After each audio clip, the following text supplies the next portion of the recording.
Boa noite. Que a graça e a paz de Cristo seja contigo. Que você e sua casa tenham um feliz sábado. Amém por isso?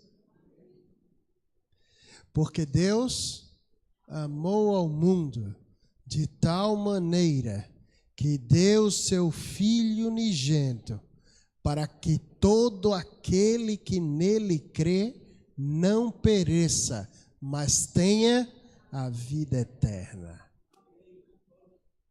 Isso é uma demonstração prática de amor. Essa noite,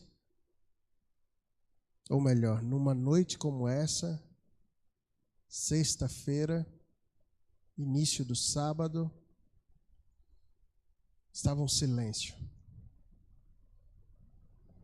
Aquela voz que havia abençoado muita gente silenciou. Aquela voz que havia dito, Lázaro, vem para fora. Estava agora no silêncio. E aquela mão que havia trazido a vida estava agora gelada em uma sepultura. Jesus Cristo. Quem é Jesus para você? Esse é o tema da mensagem dessa noite. Gostaria que você abrisse a Bíblia, por favor, em Marcos, capítulo 8. Quem é Jesus para você? Vamos orar ao Senhor. Pai, muito obrigado por termos tão boas circunstâncias com o objetivo de adorar o teu santo nome.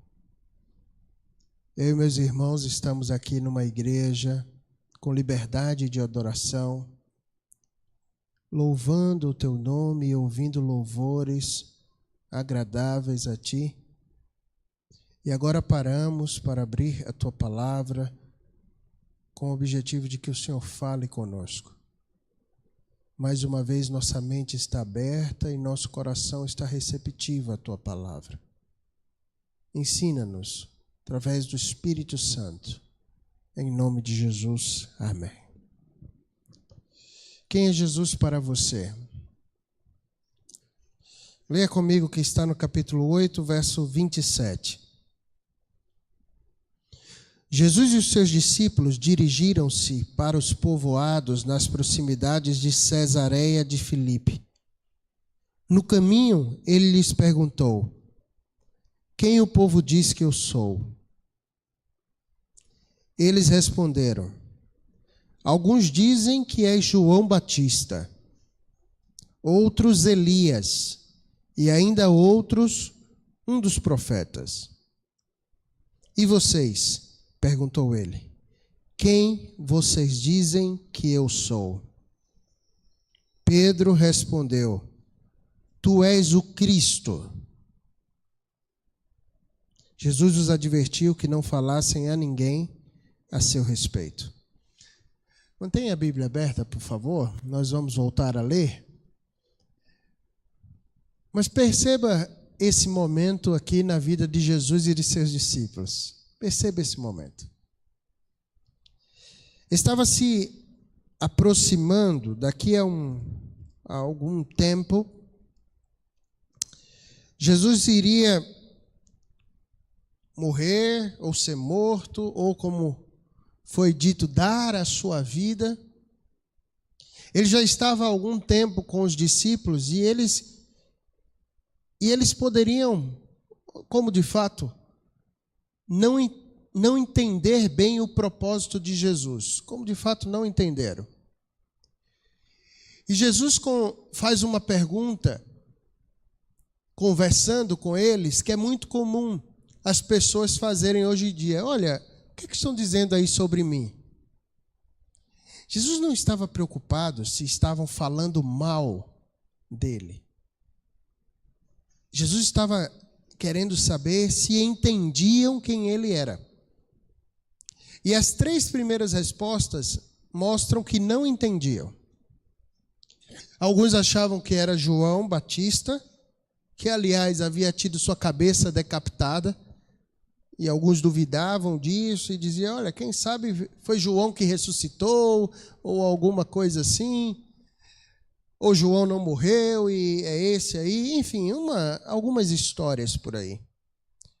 Outros diziam que era a promessa de que Elias viria, mas nós sabemos que era o próprio João Batista que estava ali com o espírito de Elias preparando o caminho para Jesus. O espírito no sentido não, como muitos dizem, uma alma penada, mas com o propósito de preparar o caminho para Jesus. E outros diziam que era apenas um dos profetas. O fato é que nenhum deles sabia quem de fato Cristo era. É mais ou menos como existe hoje em dia. Alguns hoje em dia pensam que Jesus é mais semelhante àquele gênio da lâmpada. Que você vai a uma igreja, ou vem aqui à igreja, ou ora até mesmo no seu quarto ou em algum lugar, faz um pedido e aí aquele gênio aparece e olha para você e diz, pois não, quais são os seus pedidos que eu vou realizar? E aí começam a pedir, e o que é que esperam de um gênio da lâmpada na história? Que o gênio realize os seus pedidos. Alguns têm essa concepção de Jesus, mas não é assim. Jesus não é um fazedor de milagres, não é um curandeiro, não é alguém que você chega para ele e dá ordens a ele e diz o que você quer para a sua vida e agora ele tem a obrigação de realizar. Jesus não é esse. Há outros que pensam que Jesus é apenas alguma pessoa revolucionária que existiu na história. Um revolucionário, que então tentou tomar ali Jerusalém dos romanos e aí deu ruim e o governo romano matou. Não, Jesus também não é esse. Jesus não é aquilo que as pessoas em geral pensam. Jesus é o que é. E aquilo que ele fez prova que ele é o que é. E o que ele é? O que Pedro disse. Pedro, sempre Pedro, né? Pedro olha para ele e diz assim, tu és o Cristo. O Cristo. Cristo é equivalente a Messias no Antigo Testamento. Que quer dizer ungido. Ungido para ser rei. De fato, Cristo era o rei. O prometido rei. Mas rei de onde? Rei do quê? Um rei tem o seu reino. E também tem os seus súditos.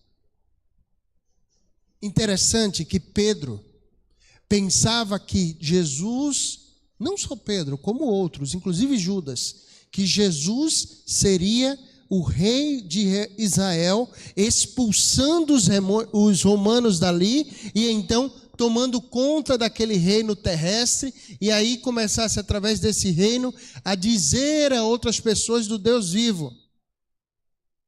E qual não foi a surpresa quando Jesus descreveu o tipo de rei que ele seria? Quer ver? Pedro ficou irritado com aquilo. Veja no versículo 31. Jesus já havia advertido que eles não falassem a ninguém a seu respeito.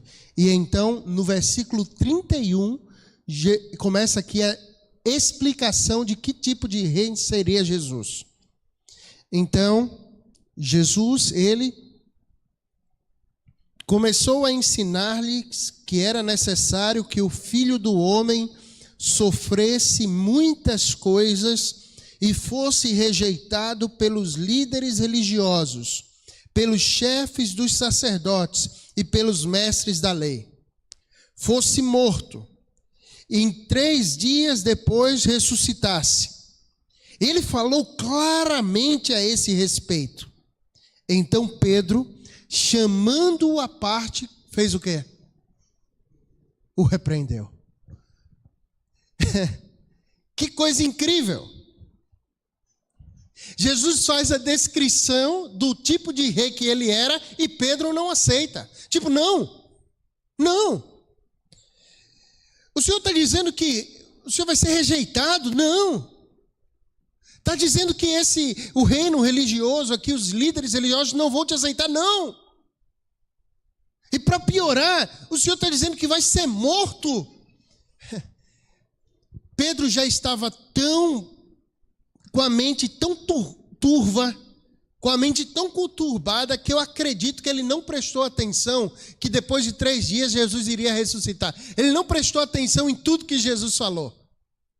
Porque Jesus disse, olha, eu vou ser morto, mas eu irei ressuscitar. Mas Pedro parece não ter entendido aquilo. A cabeça dele ficou meio confusa, porque ele acreditava num Jesus, não que seria chicoteado, não que seria morto, não. Ele acreditava num Jesus revolucionário, que iria se levantar, expulsar os romanos, e então criaria um reino terrestre, e para agir assim, ele não poderia ser morto, nem muito menos rejeitado, ele precisaria ser aceito, recebido, coroado e colocado num trono. Por isso que Pedro olha para Jesus e diz, não, eu não aceito isso. Interessante que Pedro parece ter um pouquinho de educação, porque eu não sei se na sua Bíblia está assim, mas aqui está muito claro que Pedro o chama separadamente, à parte, no particular.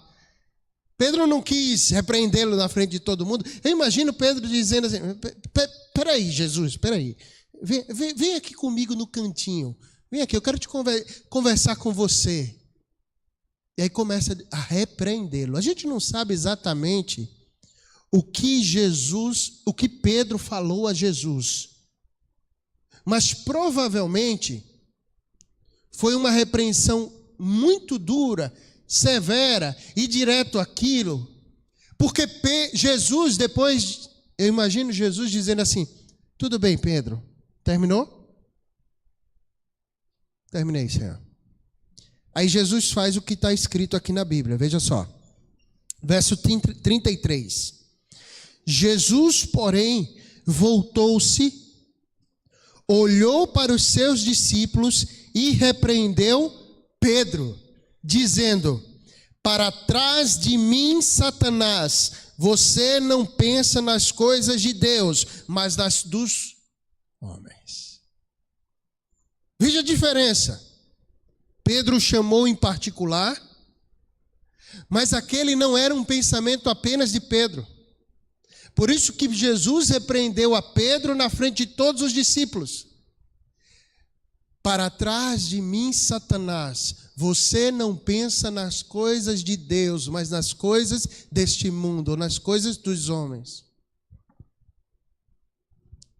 Hoje tem muita gente que quer um Cristo rei desse mundo. Você navega nos canais do YouTube, nos perfis do Instagram, Twitter, ou X, ou qualquer outro perfil por aí. Você vê os vídeos que recebemos no WhatsApp, e parece que é um Jesus realizador simplesmente de milagres. É aquele Jesus em que ele faz o que você quer, e não que você faz o que ele quer. É o Jesus coach. É o Jesus motivador. Inclusive os louvores hoje em dia, muitas músicas hoje em dia, não são mais nossas exaltando a Deus, mas é Deus nos exaltando. Vai lá, filho, você pode. Vai lá, filho, você consegue. Vai lá, filho, tudo é seu. Vai lá, filho, isso. Vai lá, filho, aquilo. E aí é uma mistura de palavra de Deus com mentoria humana. e a nossa mente é direcionada de onde deveria estar, do altar do Senhor, para a humanidade. E a gente passa a pensar apenas em móveis, imóveis e automóveis. Então agora a mentalidade cristã não é mais de servir ao Senhor, mas é de ser servida por Ele. Se eu sirvo a Jesus, se eu sigo a Jesus, eu tenho que ter um carro novo. Eu tenho que ter a promoção no emprego. Eu tenho que ter, se eu tenho uma bicicleta, um Sirizinho. Eu lembro que quando eu era adolescente, eu tinha uma bicicleta que era tão velhinha que a gente chamava de Sirizinho, que andava meio de lado assim, sabe? A bicicleta. Você tem um Sirizinho, você tem que trocar para uma bicicleta mais nova. Se tem uma moto, tem que ser uma outra. Enfim. Não. Ei, peraí. Talvez sim, você tenha grandes coisas, grandes bens, e está tudo certo com isso. Está tudo certo, não tem problema nenhum. O problema não é ter dinheiro, pelo contrário, ter dinheiro traz muitos benefícios. O problema é o apego ao dinheiro, é a avareza. Esse é o problema. Mas quando a gente olha para a palavra, a gente tem que ter consciência de quem é Cristo. E Cristo não é um Deus que para me servir. Cristo é um Deus que eu devo servi-lo.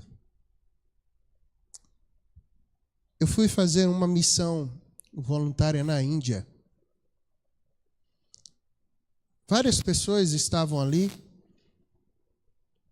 E nós fomos ali para participar daquela missão dos voluntários e também fazer algumas parcerias de ajuda naquele lugar.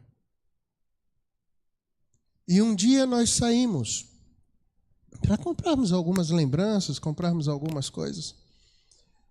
E eu fui a uma loja e comprar uma camisa daquelas que não tem a gola desse jeito, é tipo indiana mesmo, golinha reta para o dia a dia.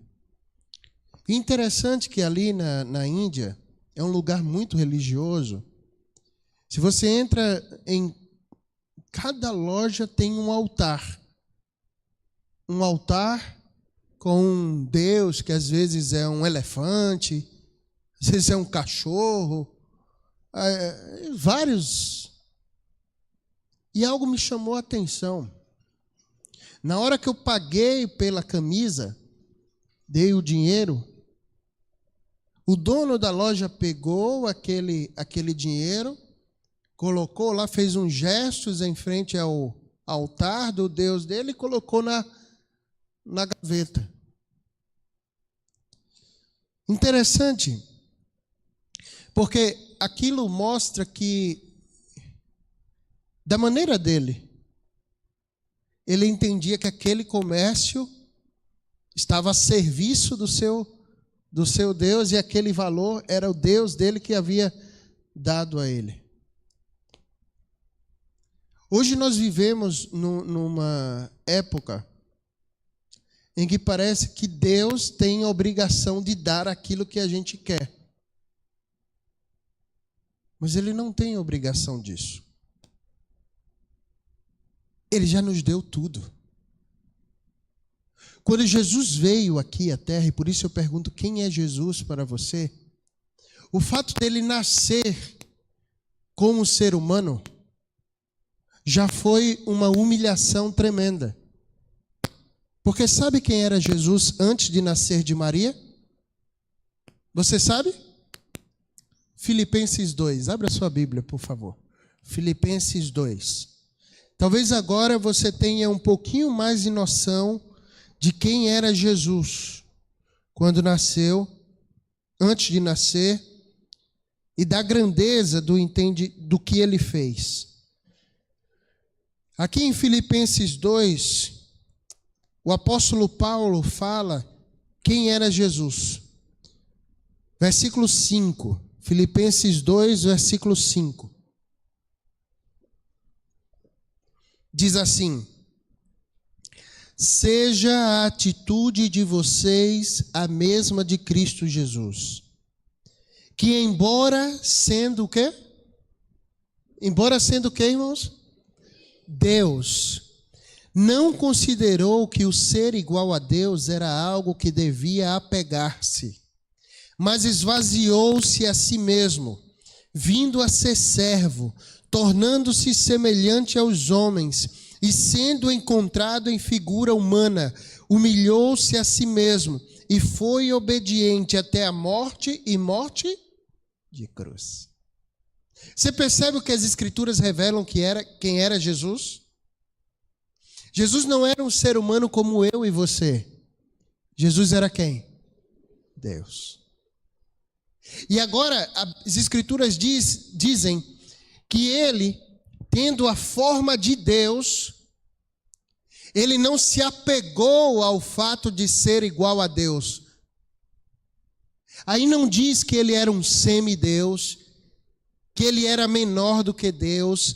Aí as Escrituras revelam que ele era igual a Deus, ele tinha a mesma essência de Deus, a mesma forma de Deus, mas ele se esvaziou.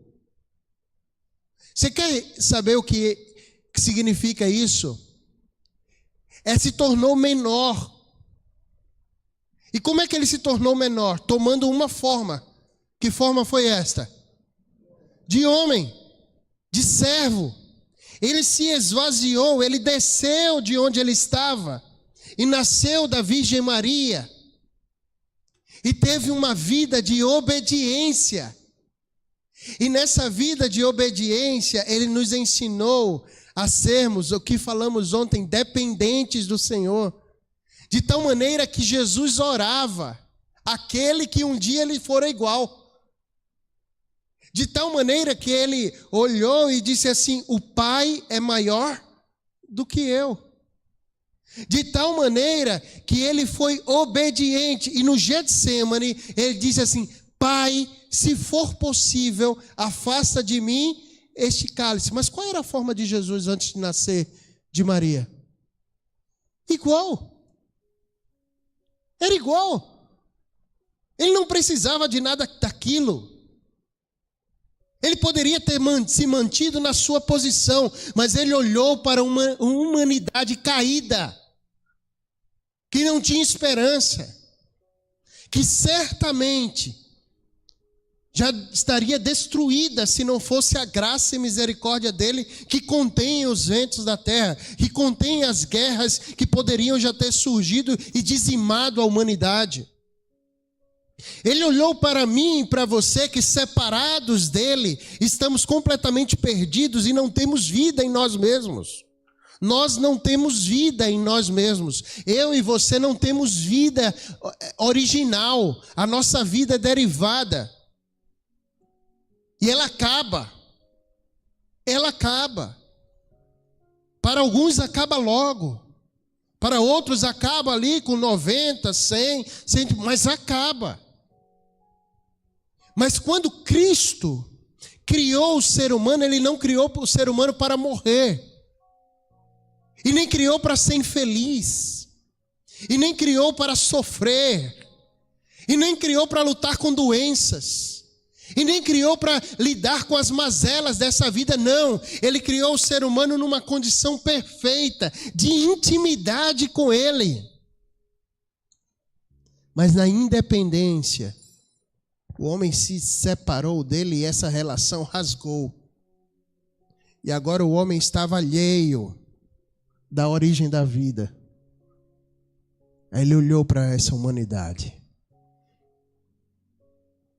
e pôs em prática um plano. Os anjos, como disse aqui a irmã, queriam se colocar no lugar de Jesus para salvar a humanidade. Não puderam, porque são criaturas. E uma criatura não pode salvar outra criatura. Mas o Criador agora diz: ei, eu vou nascer como criatura. Ele é criador, mas ele nasce como criatura. E aí ele começa a agir de maneira que eu e você jamais conseguiríamos. com perfeição. Eu não sei você, mas você já falhou alguma vez em sua vida? Sim ou não? Já? Jesus nunca falhou. Ele suportou todas as coisas. Ele foi tentado em tudo, meu amigo, minha amiga. Se você já foi humilhado por alguém, Jesus foi humilhado. Se você já foi abandonado, abandonada por alguém, Jesus foi abandonado. Se você já chorou pela perda de alguém que você amava, Jesus diante da morte chorou. Ele foi tentado em todas as coisas, mas em tudo ele foi obediente e fiel. E agora, para mim e para você, tem um convite. Volta lá para Marcos 8, vê o convite. Vê o convite. Marcos 8. Jesus, depois de repreender a Pedro, veja o que ele disse, versículo 34. Então ele chamou a multidão e os discípulos. Perceba, primeiro ele fala aos seus discípulos. Depois Pedro chama à parte e o repreende. Ele volta para os seus discípulos e repreende a Pedro. E agora ele vai para um nível maior. Ele chama a multidão e os seus discípulos e fala o seguinte. Verso 34. Se alguém quiser acompanhar-me ou seguir-me, negue a si mesmo, tome a sua cruz e siga-me. Pois quem quiser salvar a sua vida, a perderá. Mas quem perder a sua vida por minha causa e pelo Evangelho, a salvará. Pois que adianta o homem ganhar o mundo inteiro e perder a sua alma? Ou o que o homem poderia dar em troca de sua alma? Se alguém lhe se envergonhar de mim e das minhas palavras nesta geração adúltera e pecadora, o Filho do Homem se envergonhará dele quando vier na glória de seu Pai com os santos anjos. E lhes disse: garanto-lhes que alguns do que aqui estão, de modo algum experimentarão a morte, antes de verem o reino de Deus vindo com poder. Qual é o convite? É para você acompanhá-lo. Pegar a sua cruz e o quê? Acompanhá-lo. Mas eu sou obrigado a fazer isso? Você é obrigado a fazer isso? Não. E ele diz aqui: quem quiser me negar, ok. Quem quiser ter vergonha de mim, ok. Naquele dia, eu também não o vou conhecer.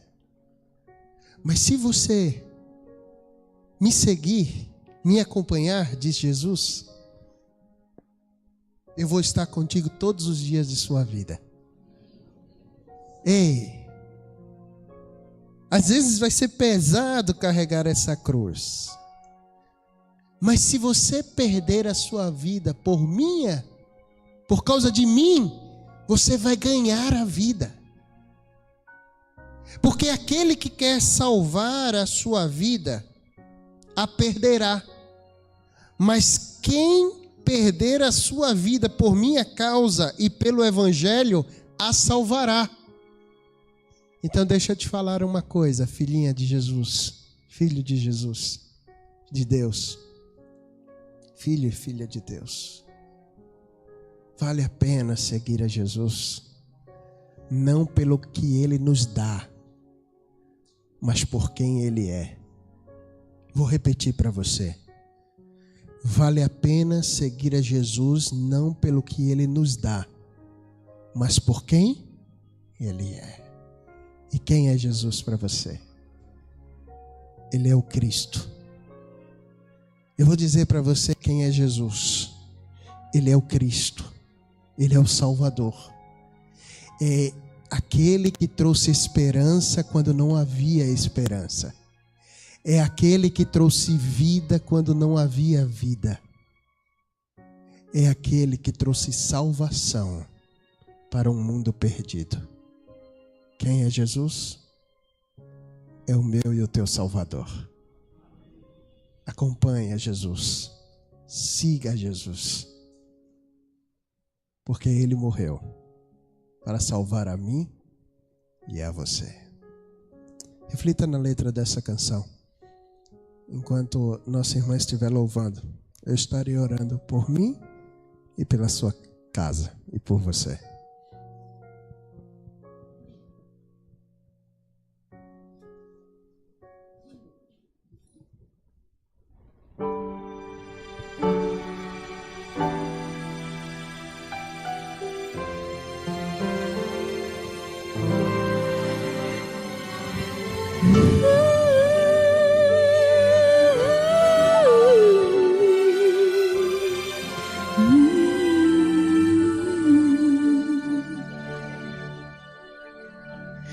Em meu lugar sofreu, sozinho numa cruz. Em meu lugar morreu, só para me salvar. Em meu lugar suportou tanta dor. Cristo se deu por mim. Não há maior amor, só Ele me ama assim. Jamais entenderei. Sei que não posso merecer. Desejo servi-lo com meu coração e tê-lo junto a mim. Não há maior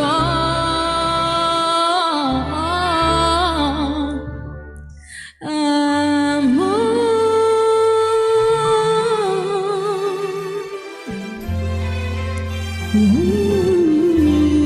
Não sei agradecer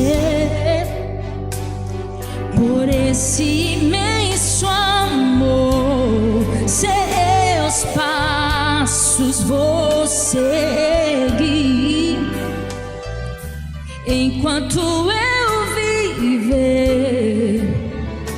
Em meu Jesus sei que posso confiar. Sou dele, eu sei. Eu sou dele, eu bem sei. Não há maior amor, só Ele me ama assim. Jamais entenderei.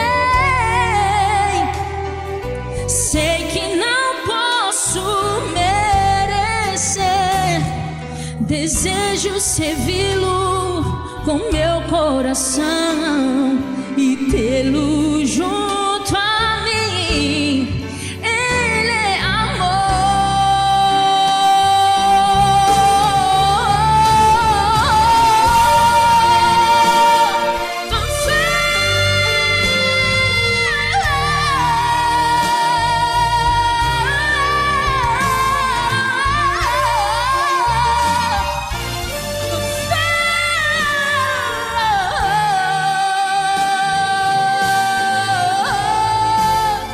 Desejo servi-lo com meu coração e tê-lo junto a mim, com seu amor. Jamais entenderei. Não há maior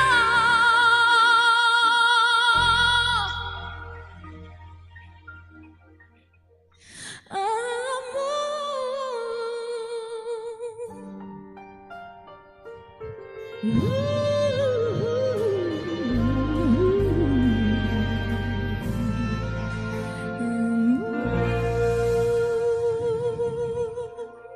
Amém. Amém.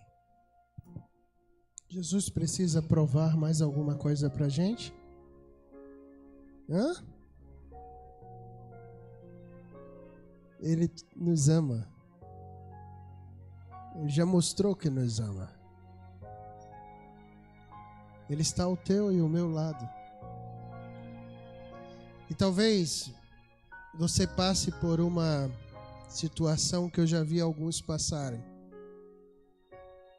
De olhar para si mesmo e dizer: mas eu não mereço esse amor, eu não sou digno de seguir a Jesus. É verdade. Mas ele não veio buscar a justos, mas sim pecadores. Ele veio salvar a mim e a você. Ele nos amou de tal modo, como foi lido aqui, Romanos 5:8, que ele deu a sua vida por nós, sendo nós ainda pecadores. Vale a pena acompanhá-lo? Sim. Você quer acompanhá-lo? Vamos orar juntos?